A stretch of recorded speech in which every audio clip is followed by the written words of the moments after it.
Pip weighed 9.5 pounds and had always known she was larger than she appeared. She was a terrier mix, mostly Jack Russell, possibly some Chihuahua somewhere in the ancestry, with the specific personality that combination produces.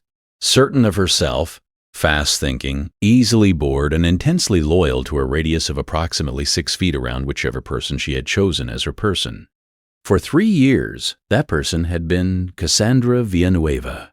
Then Cassandra had a baby, and Pip recalibrated. It happened within 20 minutes of bringing Milo home. Pip had sniffed the carrier, sniffed the blanket, sniffed Milo's head from a respectful distance, and then taken up a position on the floor of the nursery that she would not vacate for the better part of the next week.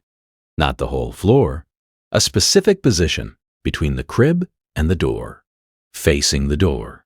Cassandra's mother, who was visiting from Tucson and had opinions about terriers in general, and Pip in particular, said it was the dog being territorial. Cassandra's husband, Marco, said it was probably just the new smells. Cassandra said nothing because she was 6 days postpartum and running on approximately 90 minutes of sleep per 24-hour period, and did not have the bandwidth for a theory. On day 3 of the new arrangement, Milo developed a fever. 101.2. Cassandra called the pediatrician, who told her to monitor and come in if it climbed. It climbed. By evening, it was 102.6. They went to the after-hours clinic. UTI, the pediatrician said, in a 6-day-old boy. Uncommon, but it happens.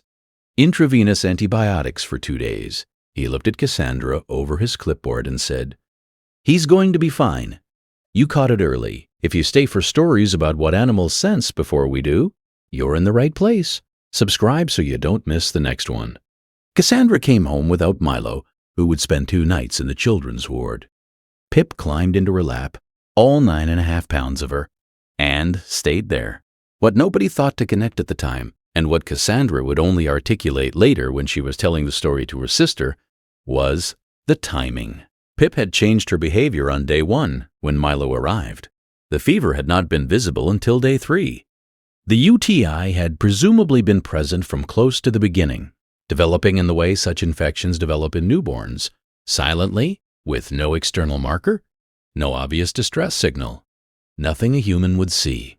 What Pip had smelled, if smell was the mechanism, and the research on neonatal infection in dogs, suggested it probably was something in Milo's first hours. Not the fever, the infection that would produce the fever. She had taken her position between the crib and the door on day 1, before the temperature, before the clinic, before anyone had a diagnosis. She had done it for 72 hours before the thing she had been signaling about became visible. Has your pet ever done something that made no sense until it was the only thing that made sense? Tell us in the comments. These stories deserve to be heard. Milo came home on day 6, healthy and furious about everything, which the pediatrician said was an excellent sign. Pip was at the carrier before anyone else was, doing her complete sniff assessment. Then she returned to her position on the nursery floor. She slept there for another 3 nights, at which point she apparently decided the situation was stable, and relocated to the foot of Cassandra's bed, which had always been her second choice. Every guardian deserves to be recognized, even the ones who never asked for anything in return. If stories like this matter to you, subscribe so you never miss the next one. She is still 9.5 pounds. She still barks at wind. She is still entirely certain she is much larger than she appears, which, depending on how you measure these things, might just be accurate. The next story involves a golden retriever who began a behavior his owner called strange, and a pediatric cardiologist who called it something else.